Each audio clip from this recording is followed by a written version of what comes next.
Okay, so we're starting the second semester of art history. Like I put on the board yesterday, or last Thursday, we're basically going all the way up to the Renaissance this year for the rest of the year. We did some Renaissance last year, didn't we? Yeah, we mostly. Oh, we're not doing Renaissance. We're not doing Renaissance. We're doing up to. Darn it. Gotcha.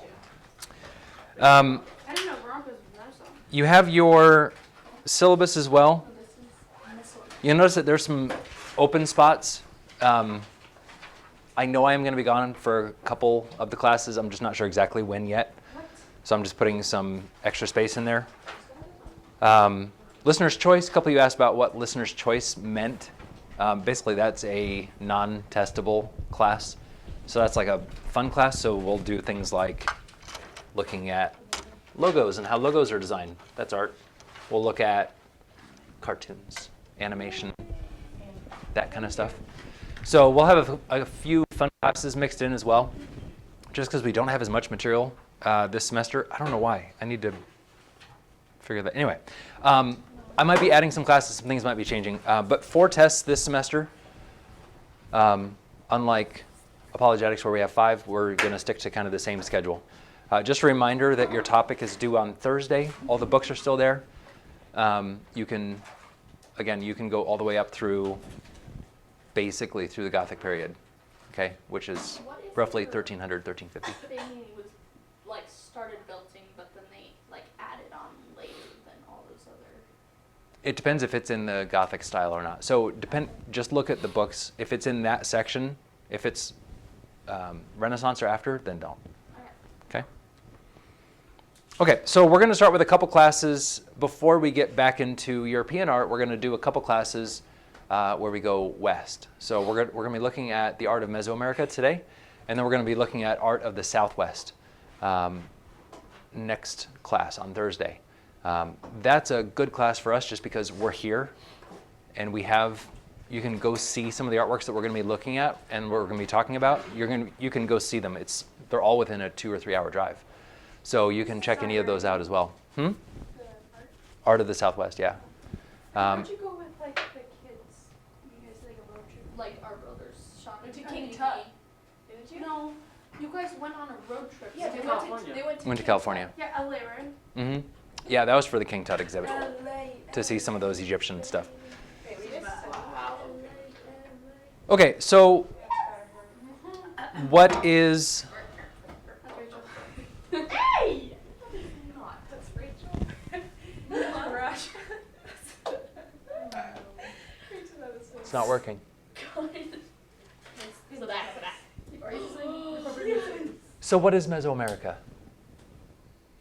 Oh, right. The poison for Cusco. The poison chosen specially to kill Cusco. Cusco's poison. Fat poison? Yes, fat poison. Got you covered. Okay, Thank you. you're welcome. Great. That was Evan's request. Beautiful. Right. Okay, so what is art of Mesoamerica, or what do we mean when we talk about Mesoamerica? Wait, you're still Yeah. Are you giving us these, are you gonna like give me these multiple at a time or one at a time? This is probably still gonna be one at a time. Yeah. So what is Mesoamerica? Mesoamerica is this area that we're mostly talking about. We are going to go a little bit south later on, maybe this semester, maybe next year. And we'll talk about the Incas, et cetera. But the majority of the settlement, the majority of the peoples, the civilizations that we're going to be talking about are in this area. So modern day Mexico, and then going a little bit south into the rest of Central America. So just for reference, Teotihuacan, that's roughly where Mexico City is. Yucatan Peninsula, this is like Cabo, right? That kind of area. So this is Mexico, and then we're looking into Belize, Guatemala, et cetera. So this area, obviously, there weren't those borders before then, and there were various peoples, there were various tribes that existed. We call this period pre-Columbian. Why pre-Columbian? Pre-Columbus, right? It's pre-Columbus. So we're going basically up to about the year 1300. Obviously, there were settlements up to 1492 and after, but the majority of what we're going to be looking at is before 1300. When we talk about the peoples of Mesoamerica, it's not exactly correct to call them tribes. They really weren't tribes. They were their own unique individual civilizations. So when we talk about them, we'll talk about the Teotihuacano civilization, or the people, or the Maya people or civilization. They weren't tribes like we would see in other areas. Their civilization was, in some ways, a lot more advanced than civilizations of similar periods that we've already seen. Some of the civilizations are more advanced than we've seen, specifically in the ancient Near East. So the Assyrians, etc., these people were more advanced. Probably not more advanced than the Egyptians, but about on that same par. Yeah? What was going on in like Europe during that time? Not a lot. That's where we're looking at mostly tribes of people. Can't find my there. So those were mostly tribes. That wasn't a lot of civilizations. We're going to kind of go back and look at some of those guys as well. Oops. Can't find my mouse anywhere. There it is. Okay, so this is roughly the place we're looking at. When we talk about North America, we're talking about Native Americans. When we talk about Mexico and Central America, we're talking about Mesoamerica or Mesoamericans. Those are just two different terms to describe the peoples. People in this area prefer to be referred to as Mesoamericans. Okay. Then when we talk about South America, we're talking about the Andes or the Andean civilizations, right? So that's further down. And there were some civilizations there, but this is where the most of it was happening. Again, why are we stopping at 1300? It's kind of an artificial time, but this is where really we have this demarcation between untouched and then influenced by the rest of Europe. The Mayan civilization, or the Mayapan civilization, went up to the 1440s. The Chimu lasted up to the 1470s. We're not going to be talking about the Aztecs. We're not going to be talking about the Incas. Those are going to be a little bit later than what we're going to be talking about here in 1300s. But we've looked at all of these other periods, Japanese, Chinese, up until 1300. So I just kind of wanted to stop at that same spot. So we kind of had a reference. Yeah. Is this like a class for you? Yes. Yep. This is for you'll need to know this for test 5. Okay. So we're going to start at the beginning, and then we're going to kind of make our way through. And again, just like we did with Chinese and Japanese, we're going to look at about 4 periods or 4 different civilizations. We're going to go pretty quickly and just look at a couple representational artworks for each. Again, this is not going to be as much of a deep dive. Their cultures are fascinating. It's a lot of interesting stuff here. But again, we're only taking one class to go basically from 1500 to 1300, 1500 BC to 1380. So we're taking one class to look at 2800 years. So it's a long time. It doesn't really deserve it, but that's where we are. So again, we're not talking about the Incas, right? This is Machu Picchu. This is further south in the Andes. We're not talking about those guys. They developed a little bit later, right? So that's a little bit later of a civilization. We're not going to be talking about them. Hopefully we will have some time to look at them a little bit later in the semester. We're also not going to be talking about the Aztecs. Again, the Aztec culture developed later, right? We think of them as a very ancient culture because that's what we think about when we think about cultures during this time period, but they were actually later in time period. They were more in the 1400s, 1500s. Okay, so we're not talking about Incas. We're not talking about Aztecs. That's what most people think of when we think of Mesoamerican people. So let's start with the oldest one that we know of in the Western Hemisphere, and that is the Olmec people. So they were around between 1500 BC to 400 BC. So all still before the birth of Christ. Lots of architectural complexes, monumental sculptures. Because they were so long ago, though, we don't have a lot of evidence. We don't have a lot of their representational sculptures or architectural plans, but there have been some excavations, especially in the last 50 to 60 years. And so we were able to see some complexes. They were developing these architectural complexes. This is a recent-ish excavation of an Olmec city, of an Olmec town. And they can tell through archaeology that they were a tremendous trading culture. So they were trading with other peoples and other cultures in the area. But the Olmec really were the preeminent civilization of this time. They did a lot of farming. They used volcanic stones from the area for building as well as tools. I'm just going to go back real quick. So the Olmec people, so we're here. Okay, so most of these are going to be, again, in this same kind of area, but San Lorenzo is the name of the current town, and this is where the Olmec people were. It's not a very good map because it's kind of mixing up names of civilizations with names of towns, but you It could, was like a lot of farming. yeah, it was a lot of farming, but there was also a lot of trade. We don't have a really good grasp on their culture, but they are considered kind of the mother culture of all the other cultures in this area, in Mesoamerica. I almost said Mesopotamia. But similar to how we would look at, the ancient Near East cultures as kind of being the mother culture, the cradle of civilization for other cultures that came after them, this is the same sort of thing with the Olmec. The Olmec were kind of the original civilization. How'd they get there? Where did they come from? Well, we think from the land bridge, from Russia down through Alaska, and then over a long period of time, people just migrated south, looking for better farming, better land over time. Some people stayed where they were. We have the Inuit people up in Alaska. We're not going to be talking about them at all. I wish we had time. Maybe we will.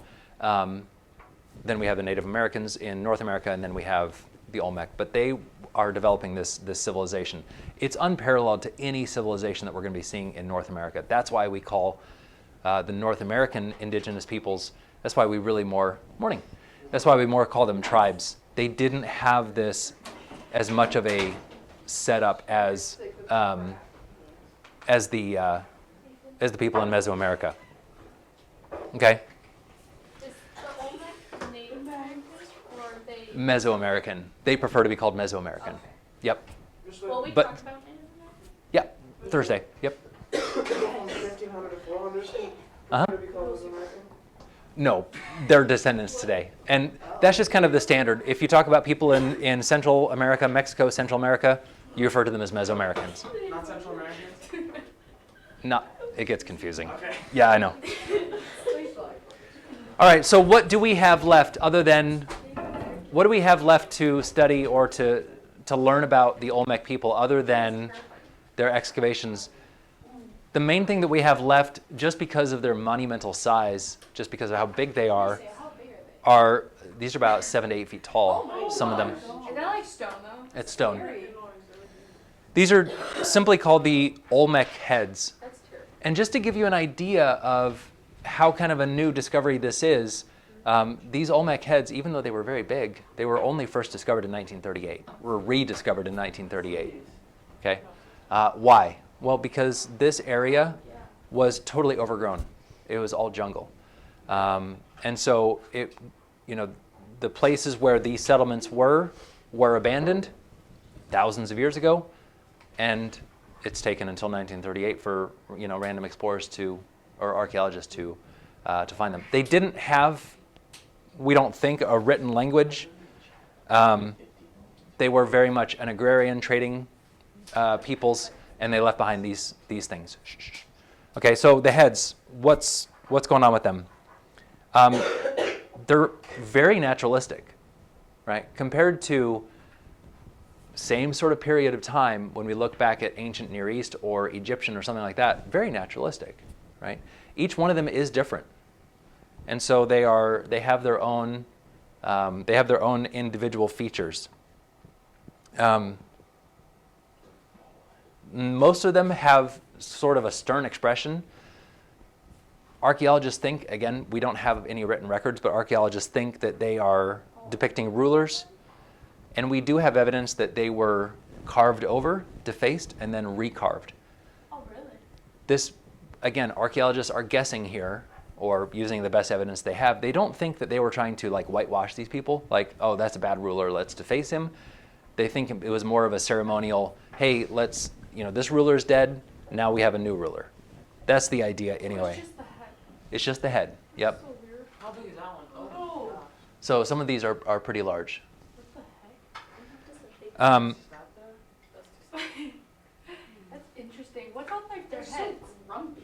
So it would be a headdress of some sort or a helmet of some sort. So these were, again, we don't have a lot of information about them, so we don't think that they were incredibly warlike people. How do we know that? Basically because we don't have huge weapon stashes, or there's not a lot of, say, arrowheads or spears or things like that. It was mostly a kind of a placid people doing farming, doing trading, doing agriculture, raising animals, etc. It is interesting, though, some archaeologists have looked at these and said, hey, some of these same facial characteristics are the exact same facial characteristics from other statues that we find in West Africa. Is it a coincidence? Maybe.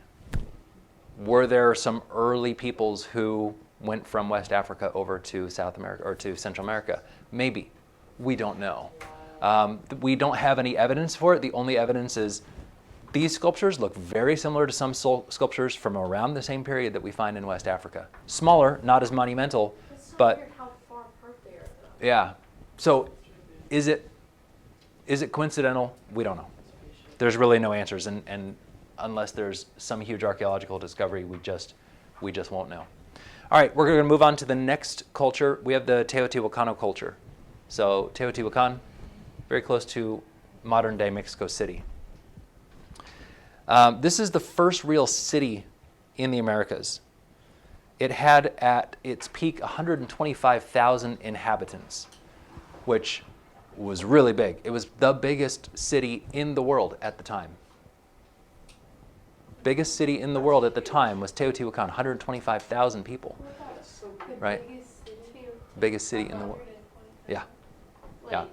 Because cities take a lot of resources, right? It takes a lot of resources. And what are most people doing, right? We didn't have this explosion of cities broadly across the world. We didn't have this explosion of cities, this kind of urban revolution until the Industrial Revolution, right? That's when cities like Paris and London start to get bigger and bigger. Because why? People are farming. There's a lot more spread out, right? What about the Aztecs, like Tenochtitlan? Tenochtitlan, that's later. So they're going to be bigger, but they're going to be later.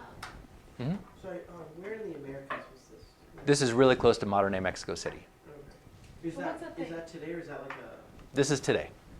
This is what it looks like today. So this is, we'll talk about these. This is the first city of its in the Americas, Tenochtitlan that you mentioned, which is what Mexico City is kind of now based on. That is going to be later. It's going to be pretty similar, but that's going to be an Aztec culture. And that's going to be very, very close geographically to Teotihuacan. Again, we don't know a lot about them. No written language for these peoples as well. It is also interesting that there's no depictions of rulers. So comparing to the Olmec culture, there's no depictions of rulers here. But we do know something about their faith, maybe, sort of, maybe. This was seen by the Aztecs later in 1350 AD. So again, this Teotihuacano culture went from 100 BC around to about 600 AD. And then later on, the Aztecs are going to come in around 1350 and say, this is a sacred city. So they must have known something. There must have been some oral tradition, right?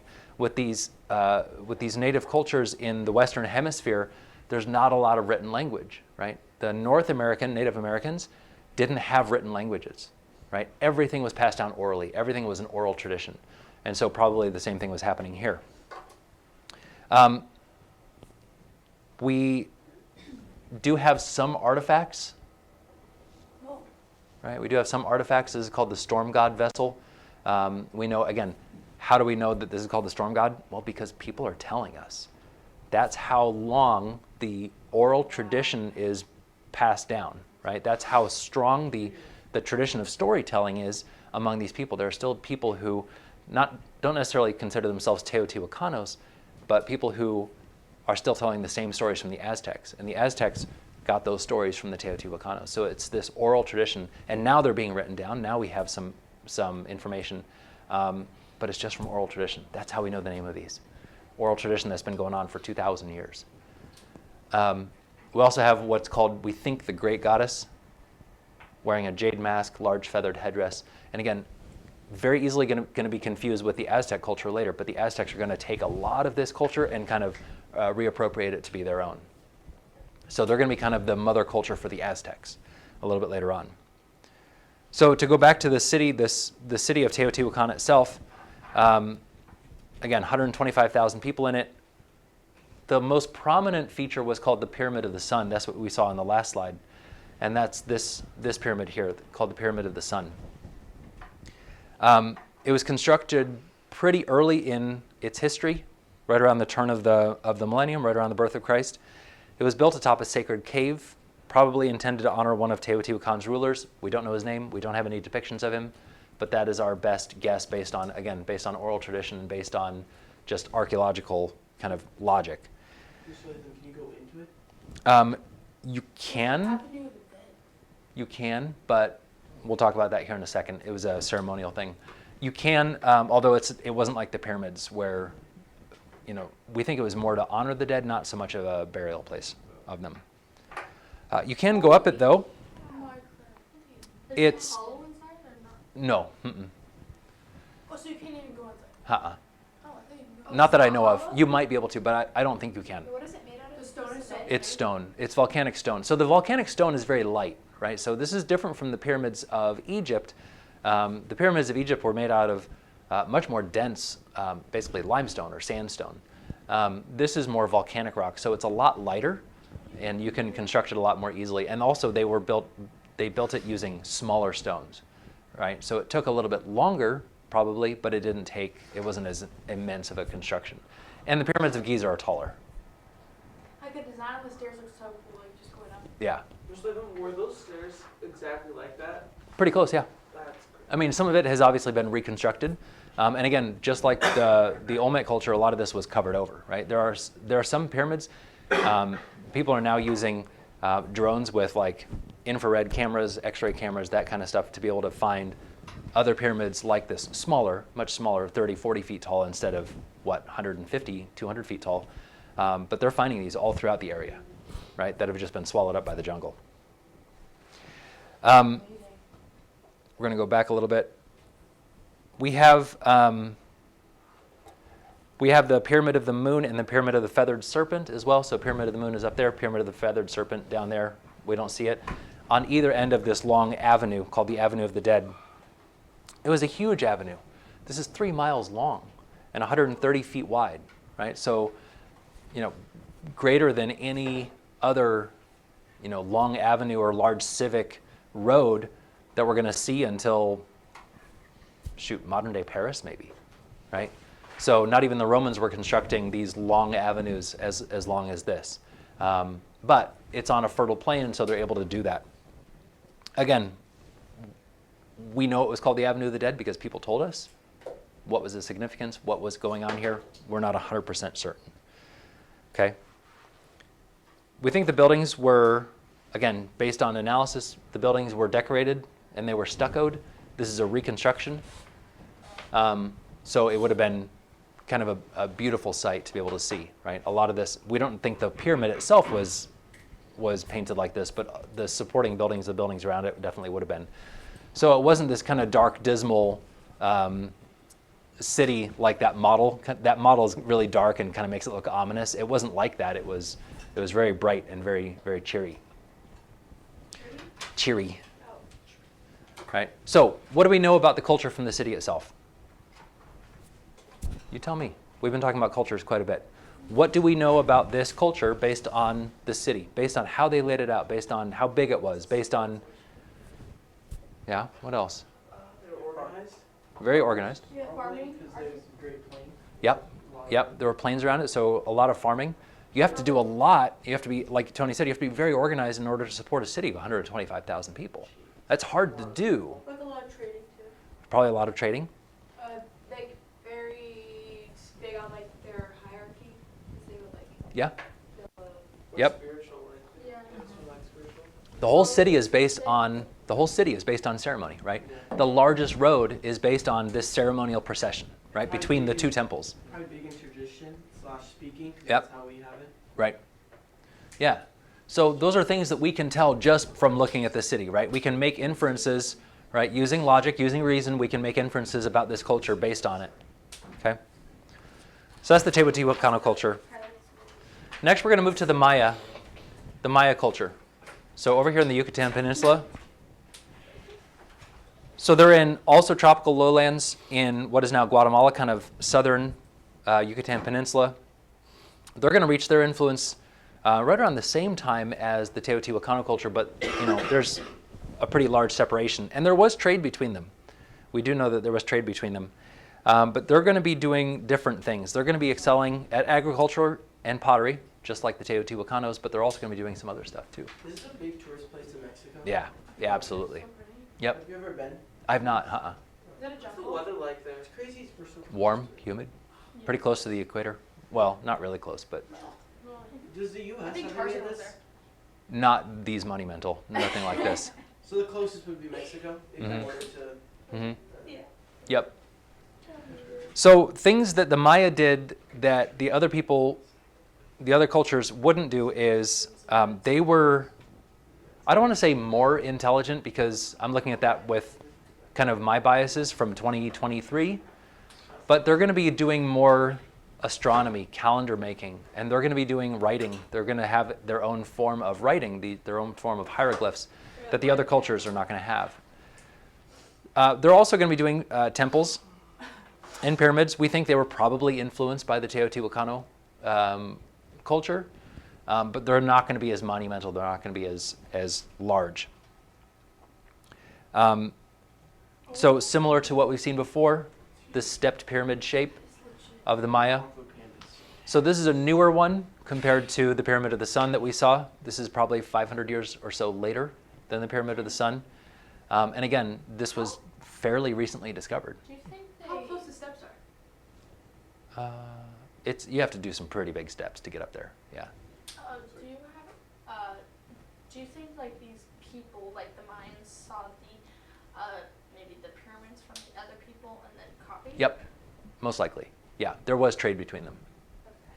How is this recently discovered when it's that big? It looks like a hill.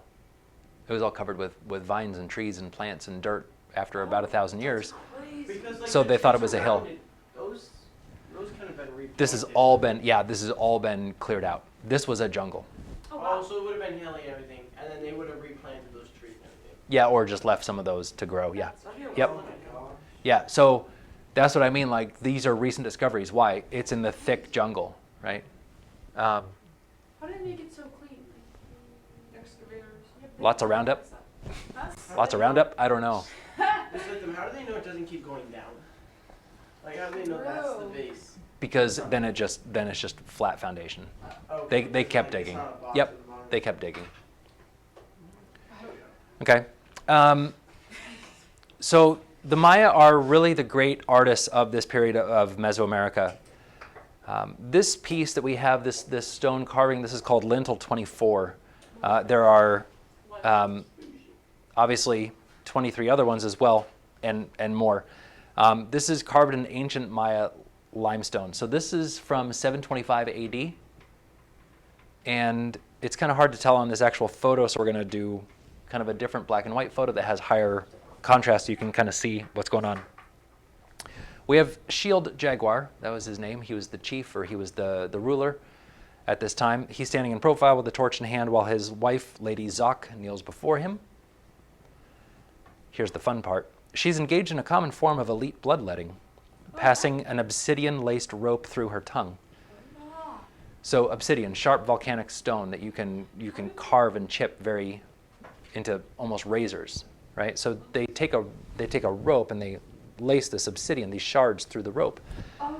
And this was a ceremonial thing where you, They would actually do that. yeah, It's fun. yeah, it's fun. Tongue piercing. Well, the droplets of blood are collected in a small container filled with paper, and then in another lintel later on, we see that they are taking that paper that's been soaked in blood after it's been dried a little bit, and then they set fire to it, and then the smoke is rising up to the serpent god. So basically, this is a sacrifice of yourself, burning it, and A little bit. yeah. So they did it to the woman, not the man. At least in this, again, we don't have a lot of other records. Not know. We don't have a lot of other records, but this is pretty clear, right? These lintels show pretty specifically what is happening here. Was this the common practice? Was this a one-off thing? Maybe that's why it was represented. We don't know. But oral tradition, no pun intended, does tell us that this sort of bloodletting was a practice that was done in order to honor the gods. Then you collect the blood, then you burn the paper with the blood, goes up to the serpent god. Yeah. Is that like shading on his thigh on purpose? 'Cause that's pretty cool. If it It's just carved in, right, like right here. is. Yeah, like to show his muscle. Yeah, it's just carved in a little bit. So, I mean, it's very well done, right, for the time. She's wearing a lot of bling. Or what's You he al- holding? Is that like a torch or is that like a? It's a torch/spear. Yeah. Oh, okay. It's a palm tree. You also see around here, this is their writing. This is the hieroglyphs. So we're going to be talking about that. What is she wearing? Like, what kind of hat is that? It's very ceremonial. I'm not sure. Mayans kind of like the crazier ones. They were up until the Aztecs come about. Yeah, they absolutely were. Very intelligent, but very much more of a warlike culture compared to others. So we do know that they were a little more. I don't want to use the word bloodthirsty, but they were a little bit more strict about their enemies, so to say. My enemy. This is the first culture that we know of at the time that People that sacrifice people. they did do that, well, although not as much as the Aztecs later. These are the first culture that we know about that developed their own system of writing, or at least the first culture in the Western Hemisphere that we know of that developed their own system of writing. Each one, yeah, and they did their calendar as well. Each one of these little blocks, each one of these little areas is a sound, or maybe sometimes a word. And so these were carved into stone. These were actually printed onto some early form of paper. Faces. They do. It's crazy that that was like their writing because it would take so long to write. Yeah. This is also their form of counting. Now, we count on what's called base 10. What does base 10 mean? Well, everything is based on 10. Base 10, right? So you go from 1 to 9, and then you start over again. You put a 1, and then it's a 0, right? And then every 10, and then hundreds, and then thousands. That's a base 10 system. And most cultures use that, right? This was developed by the Arabic culture. The Romans had a base 10 system, right, beforehand. The Mayans are different. They have what's called a base 20 system. So basically, their counting repeats every 20. So this is 1 and then 20. I don't know exactly how it all works. That's confusing. All suffice to say that it's a base 20 system. How would you know it's 400 versus 1? They're both lines. Yeah, I'm not sure. I was looking at that earlier too, and I'm going, I have no idea how this works. So all you need to know is that it's based on base 20. This is their writing. Again, yes, it would have taken a long time. But again, the average person is not going to be writing like you and I are writing today, right? It's going to be probably ceremonial. It's going to be probably priests or probably important scribes working for the ruler, right? It's so you can see each one is going to be its own thing. This is actually names of days of the week, and again, their calendar was based on base 20 as well. That's a lot of days. So it's base 20. So they have 20 days of the week. Okay, that's kind of creepy. Yeah. What's wrong with it? Okay. Hold on. You probably heard of, Natalia, I think you mentioned it, you probably heard of the Maya calendar, right? The Maya calendar, their last year was 2012, 2015? Something like that. 2015. It was before.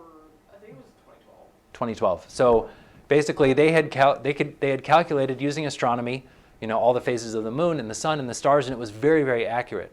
But their calendar ended it was 2012. Their calendar ended in 2012. They had predicted the movement of the stars and the moon all the way up till 2012. And then it ended. And there were a lot of people who were like, that's the end of the world. No, they just got bored. Or they're like, yeah, whatever. Okay, so that's the Maya. The last people we're going to be looking at are the Toltec culture. So they're up here. So current town of Tula, north of Mexico City, the Toltec culture. We'll get right back to that. And they're going to be coming about at around 900 AD, right around the time that the Maya culture ends. Oh, by the way, Maya culture just disappears, just stops. Everything was abandoned. That's ridiculous. Do we know if Their towns people are went so- to other places, or? They must have, not that we can find, right? There's no archaeological evidence, right? With Pompeii, we can see there was a volcanic eruption. That's why people abandoned or people died. With the Maya, it was like, all of a sudden, it's just gone, right? They didn't vanish, but essentially they vanished. Was everything in room? I think it was a plague. Maybe it was a plague. Maybe it was a drought, although archaeologists haven't found evidence of a drought using, tree ring dating and that kind of stuff. See like the bodies and skeletons if they were like they all got sick and died. Probably not. It's a very wet, marshy jungle, that stuff just gets swallowed up and eaten up pretty quickly. We see a lot more remains in arid places or in very cold places, but not here. Not here. All right, so the Teotihuacano culture, Teotihuacan, that ends about 600 AD. And then we have the Toltec coming to power around 900 AD, so just north. The Toltec didn't last very long, all things considered. Not as important. They didn't have as much of a lasting influence and impact, although they're worth talking about at least just briefly. Those gravestones? So those were monuments of some sort. We don't think they're gravestones. So just like previous cultures, they're going to be building pyramids. And they were skilled builders and craftsmen, right? Again, they're going to be learning from other people and from oral tradition, and they're going to take that and really advance with it. They have what's called colossal Atlantids. So Atlantids, we talked about this with ancient Greek art, right? Atlantids are columns that look like people. And so obviously the Toltec people didn't call these Atlantids. That's what we are calling them because that's our term for them. But they were tall. These are about 14, 15 feet tall. So if I was standing next to it, I'd come up to about here. That's crazy. Yeah. Yeah, so these are very tall. And these were supports, these were pillars for a building. They were very much a warlike warrior people, right? Compared to the Teotihuacano people, who were much more interested in building a civilization and trade. The Toltec did not. They had some settlements. They had a civilization, to be sure, but it wasn't nearly as advanced as the Teotihuacanos, right? If you're spending all your time in war, you're not going to have as much time to build a civilization. What happened to that one? Just didn't finish. I'm not sure, or maybe it got destroyed, and I'm not sure. It's like a Lego. It is. I was just going to say it's blocky, so they're probably carving these individually and then stacking them on top of each other. There's a little notch. Yep. That's what I'm saying. It's not Yeah. little. Well, it looks little. Yeah. Oh, yeah. The Toltec culture, one of the things that is interesting about the Toltec culture is they develop, again, the same sort of, we have the same sort of gods from one culture to another. Right? They're not going to be sharing exactly the same name. They're not going to be sharing exactly the same powers or influence, so to speak.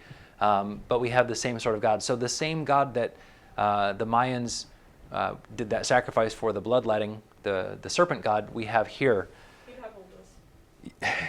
This is called Quetzalcoatl.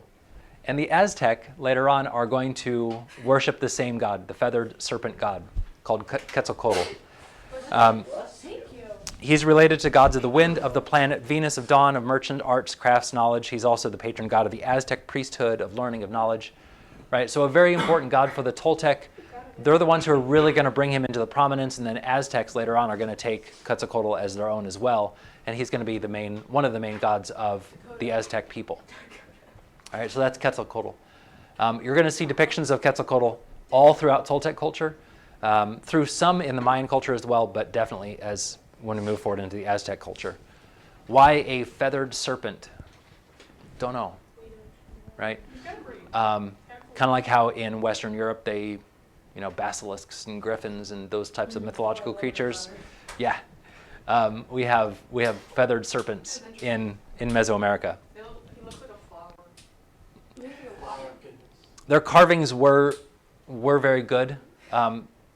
We didn't look at a lot of the carvings of the Maya people, but the Toltec people are going to be carving, taking a lot of the same influence from the Maya in their carvings as well. So there's a lot of these flat relief sculptures that are going to be going on, very highly decorated. So there's not one section of it that's just empty, right? Compare that to the pediment of the Parthenon, right, where you have figures, but then you have some empty space in between. There's not in any of this. This is just another depiction of the serpent god. Mm-hmm. So just done a little bit differently. Last thing we're going to be looking at with the Toltec are what's called the Chacmul figure. Are those his ears or like? No, it's part of his helmet or headdress. These are reclining figures Why reclining? Probably because it's easier to carve than someone standing straight up, is my guess. But these are warriors. These were found in burial places and also in temples or religious ceremonial places. Archaeologists think that they are probably depicting warriors, soldiers, who are slain or who are wounded, and then they're holding a dish, they're holding something, and in that they would put an offering, maybe incense, maybe some sort of food offering or something to the gods, right? So this is depicting a warrior, one of the warrior class of the Toltec culture, offering something to the gods as he's dying or as he's wounded. Yeah. How hard is this kind of stuff to carve, like compared to like granite or marble or like stuff that the? A lot easier. Yeah, if it's less dense, it's a lot easier. That's why that's why the porphyry stone, that purple stone, that sarcophagus that we looked at, very, very hard to carve because it's so dense, it's so strong. Okay. We have a lot of these figures that are still left, so this must have been an important part. That's why we think they were maybe grave figures. There's a lot of them. Some of them are looking left, some of them are looking right. Some of them you can actually turn the head left or right. We don't know why. What's his heart doing on his leg? That is so cool. What's that? What's his heart doing on his leg? Don't know. And again, probably painted, probably richly painted. Okay, so that's Mesoamerica. We will look at Southwest America, North America next time.